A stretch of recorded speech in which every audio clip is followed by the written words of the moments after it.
Buenas a todos y bienvenidos a Top San Renches. Y hoy vamos a hablar de un tema muy interesante. Siempre veis los típicos coches por la calle. El típico Citroën C4, Ford Focus, Fiat Punto, etcétera, etcétera, etcétera.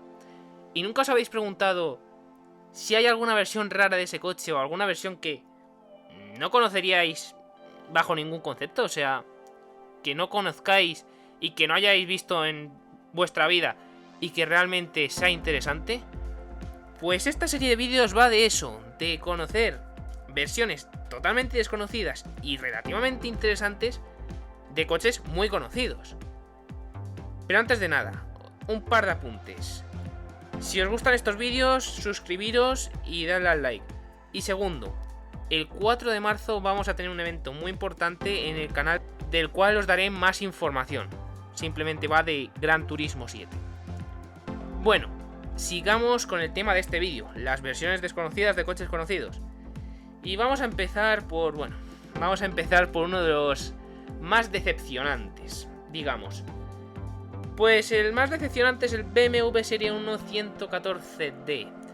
A ver, este es un coche interesante. Cuando salió la segunda generación del BMW Serie 1 en 2011, se sacó con múltiples mecánicas. Y se sacó además con dos mecánicas nuevas de baja cilindrada y baja potencia, que no se esperaban en un BMW, y que obtuvieron la coletilla 14. En el caso de los gasolina 14i y en el caso de los diésel 14D, es decir, 114i y 114D respectivamente. Estos motores para este coche eran bastante pobres, bastante limitados. En el caso del diésel teníamos 95 caballos de potencia, sí, teníamos bastante par, pero eran 95 caballos de potencia, una potencia limitada, muy limitada.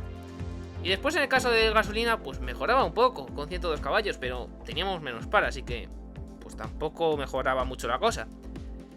Es decir, estos motores no acompañaban al tacto deportivo y comportamiento deportivo de este Serie 1. Y cuando se hizo el restyling del 2015 de esta generación, ninguno de estos dos motores siguió a la venta.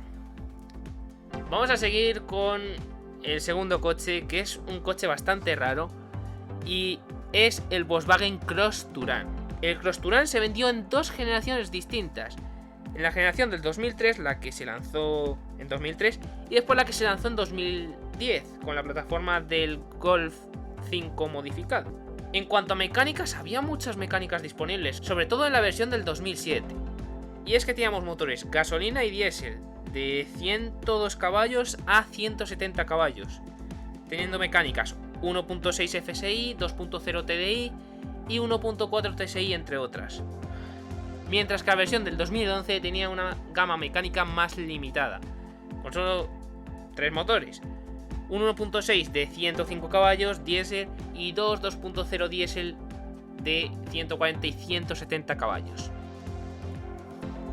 Aparte de eso, era una versión sobrelevada del Touran que no aportaba nada más aparte de ser sobrelevada. Algo típico que se hacía sobre todo en modelos de principios de los 2000 y que va a ser un poco la tónica de este vídeo. Y como he dicho, las versiones sobrelevadas van a ser un poquito la tónica de este vídeo y vamos a ir con el Opel Adam Rocks S. Bueno, el Opel Adam Rocks es un coche ya peculiar. A ver, el Opel Adam es un coche que salió como un coche chic para competir contra el Fiat 500 y contra el Mini, entre otros rivales que tenía. Pero además, Opel, unos años después, decidió que era buena idea ponerle plástico a la carrocería y elevarlo ligeramente más que el modelo original sobre el suelo. Así salió el Opel Adam Rocks, un coche que es muy peculiar. Hasta aquí todo bien. La cosa es que después a Opel se le ocurrió la magnífica idea de hacer una versión deportiva sobre la versión sobrelevada.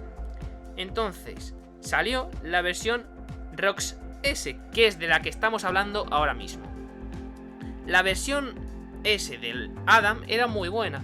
Tenía un motor de 150 caballos, que era el mismo que utilizaba el Opel Corsa G6, pero la versión sobrelevada era un poco peor, porque dinámicamente no se comportaba tan bien como el Adam S. Seguía teniendo un comportamiento bastante decente, pero no era lo mismo. Cambiando totalmente de tipo de coche, vamos a pasar al coche más grande de esta primera parte, que es el Peugeot 508 Hybrid 4. El Peugeot 508 de primera generación, no confundir con el de segunda generación, salió en el año 2011 y fue una berlina que era muy cómoda y además se ofrecía con múltiples mecánicas, diésel y gasolina. Hasta aquí todo normal. La cosa rara empieza cuando ves que este coche también se ofreció con una mecánica híbrida. Bueno, vale, una mecánica híbrida, gasolina, todo bien. No era gasolina, era diésel. Como habéis oído bien, mecánica diésel en un híbrido del 2011-2012. Este coche, aparte de ser un coche muy cómodo, quería ser un coche más eficiente, más ecológico y tener tracción a las 4 ruedas. De ahí el nombre Hybrid 4, por la tracción a las 4 ruedas. ¿Y cómo iba este propulsor híbrido? Bueno, vamos a explicarlo porque tiene su ciencia. Primero había un motor principal diésel 2.0 HDI de 163 caballos, el mismo que montaban otras versiones del Peugeot 508. Pero aquí viene lo interesante. Adelante también se acopló un motor eléctrico delantero, de tan solo 11 caballos de potencia. No es una potencia elevada, pero suficiente.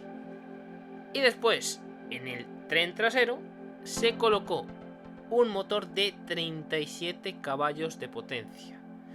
Así, dándole la capacidad de tener tracción a las 4 ruedas. No es una tracción simétrica 50-50, pero hacía el apaño. Si se necesitaba para nieve o para cualquier otro tipo de uso, podía llegar a ayudar ligeramente. Aunque tampoco ibas a llegar muy lejos con este motor eléctrico, pues tenía una batería pequeña, sobre todo para los estándares actuales y sobre todo para los estándares de los híbridos enchufables. Teníamos una batería de 1 kWh. Hay que tener en cuenta que este era un mal llamado híbrido autorrecargable, ya que, bueno, pues sí, se recarga por frenada regenerativa, pero no se autorrecarga, simplemente que cuando frena se recarga. No me parece un nombre adecuado, pero es así como se les llama a este tipo de híbridos. Este coche costaba bastante más que el Peugeot 508 normal y tampoco tenía grandes beneficios. Y es un coche que es raro de ver. Después fue más común en una versión del 508 ranchera ligeramente elevada llamada RXH, pero tampoco fue un exitazo, digamos. Pasamos de una berlina muy cómoda para hacer grandes viajes por autopistas a un hot hatchback pequeñito. El Alfa Romeo Mito QV.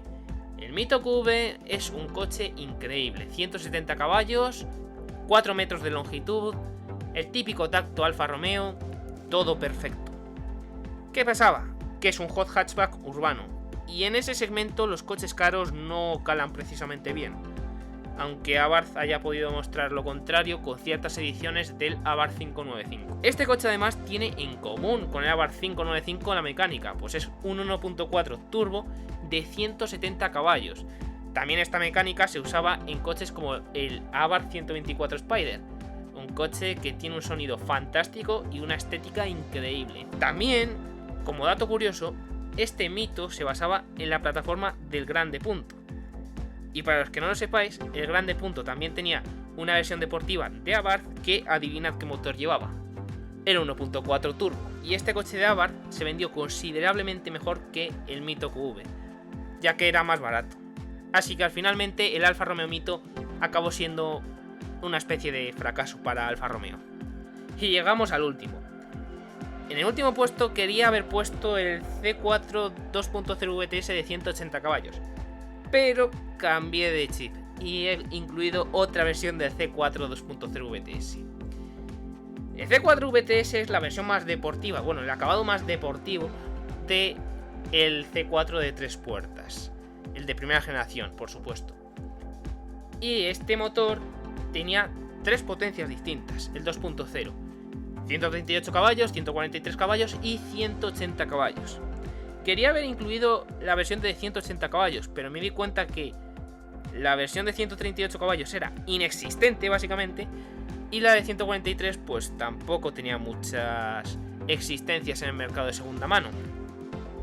¿Qué pasaba? Que estos coches, con respecto a la versión de 180 caballos, no eran mucho más baratos, consumían lo mismo y no corrían tanto. ¿Y qué pasaba además? Que había versiones diésel con la misma potencia. Así que ya podemos imaginar al típico jovencito de 25 años comprándose el C4 VTS con el motor diésel. Por lo tanto, estos motores representaron una cantidad de ventas mínima. O sea, yo he estado buscando en portales de segunda mano y es que he encontrado 3 unidades del C4 2.0 VTS de 143 caballos. Del 138 no he encontrado ni una. Para ver lo raros que son estos coches. De todos estos coches que he nombrado, pues he encontrado alguna unidad. Pero es que del C4 2.0 de 138 caballos no he encontrado nada. Para que os hagáis una idea de lo raro que es y de lo unicornio que es realmente. Bueno, pues hasta aquí todo. Si os ha gustado este vídeo podéis darle un like, podéis suscribiros. Y si os gustan mucho los vídeos que subimos, también podéis darle a la campanita. Nos vemos en el próximo vídeo. Adiós.